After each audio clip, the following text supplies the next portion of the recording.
Hello, everyone.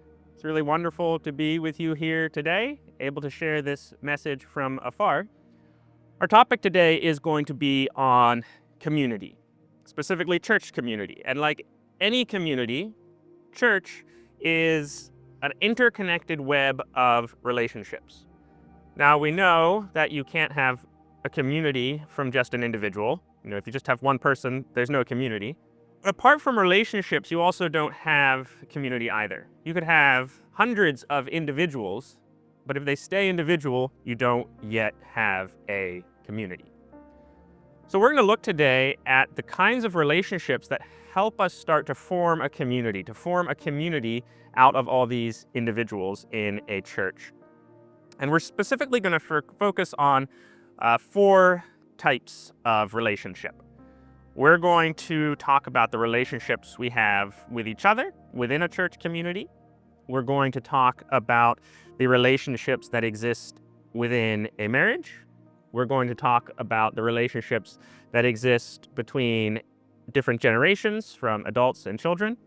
And we're going to talk about our relationships with people outside the immediate church community, because all of these relationships go into making the church. Now, the one relationship that I haven't mentioned, that's actually the most important, is our relationship with the Lord.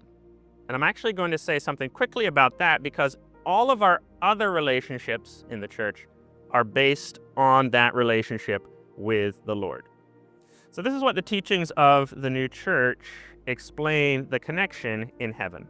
It says the relatedness of the whole of heaven to the Lord, and of every single member to him alone, on the whole and in specifics, gives rise to order, union, mutual love, and happiness.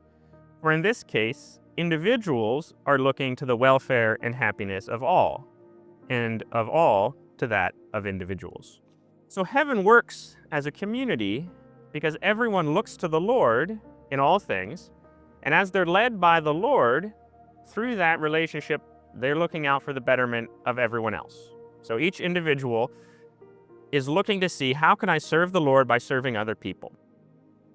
Because each individual member is looking to the Lord and receiving blessings from the Lord, they're then able to share those blessings with the people around them and to create those other relationships that have to do with serving everyone around them. Now, that's how things work in heaven. On earth, we're much more of a work in progress, right? So I am sure that there are many people right now in New Church Westville who are doing their best to look to the Lord, but are having some struggles in their relationships. Maybe relationships between themselves and the community, maybe the relationship you have with your husband or your wife, maybe a relationship with your parents or your children, maybe just any relationship you have out there in the world at work or wherever it might be, right?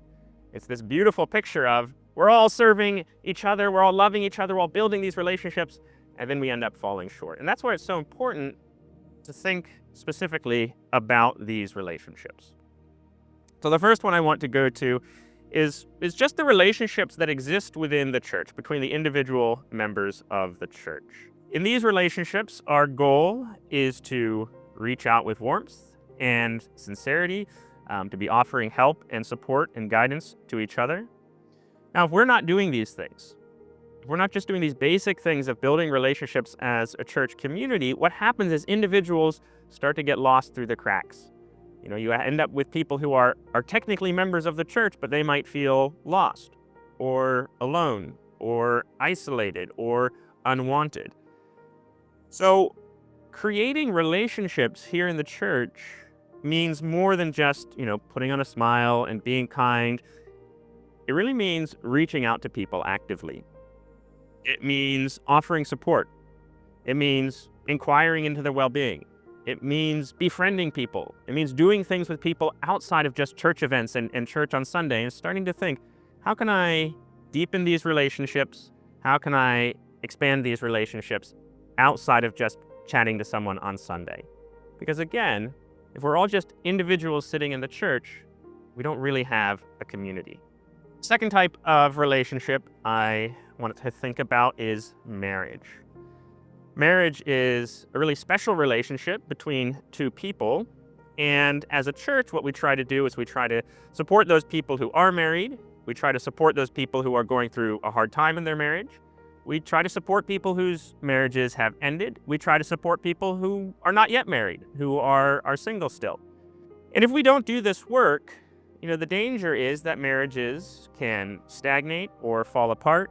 There are families that will be suffering. There won't be new marriages that are being created that can strengthen the families in the church.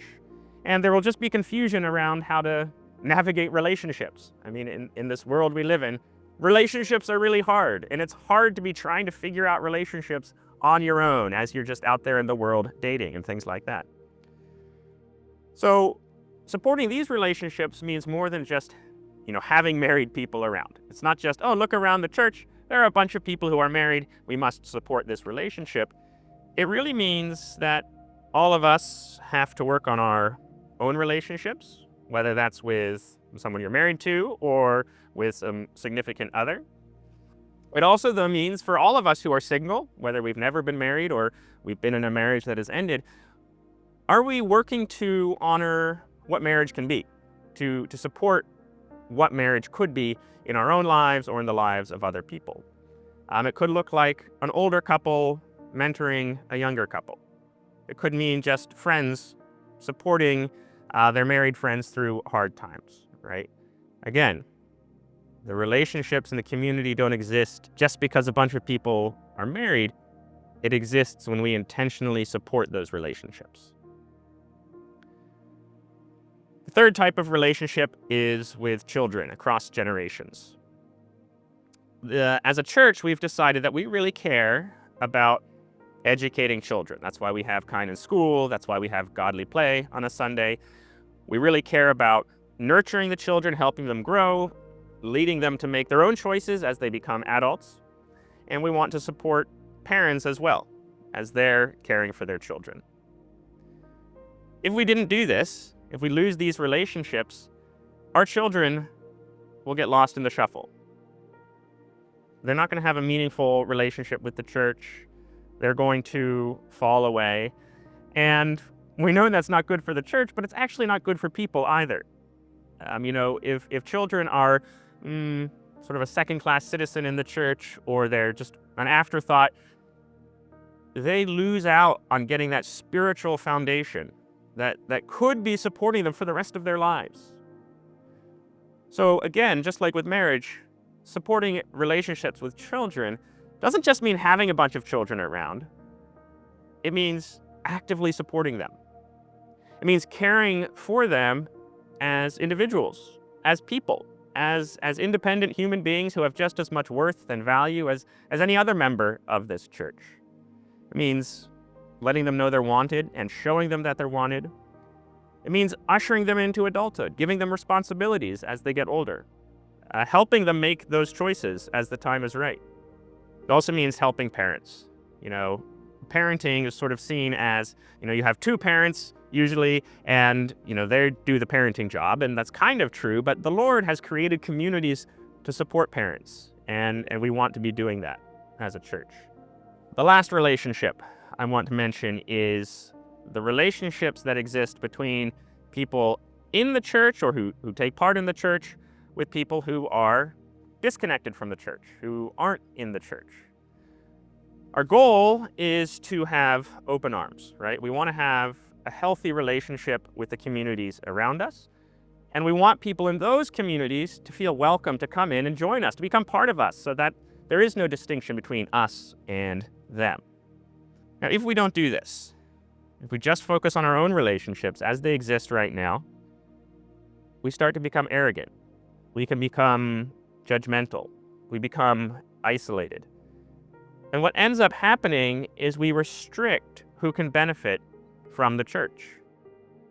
We alienate the very people that we say we want to serve. We say we have these beautiful teachings, we have these worship services, we have these events, and we say we want to serve people.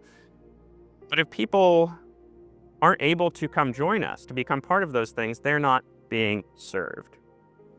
So creating relationships doesn't just mean, having friends outside of the church.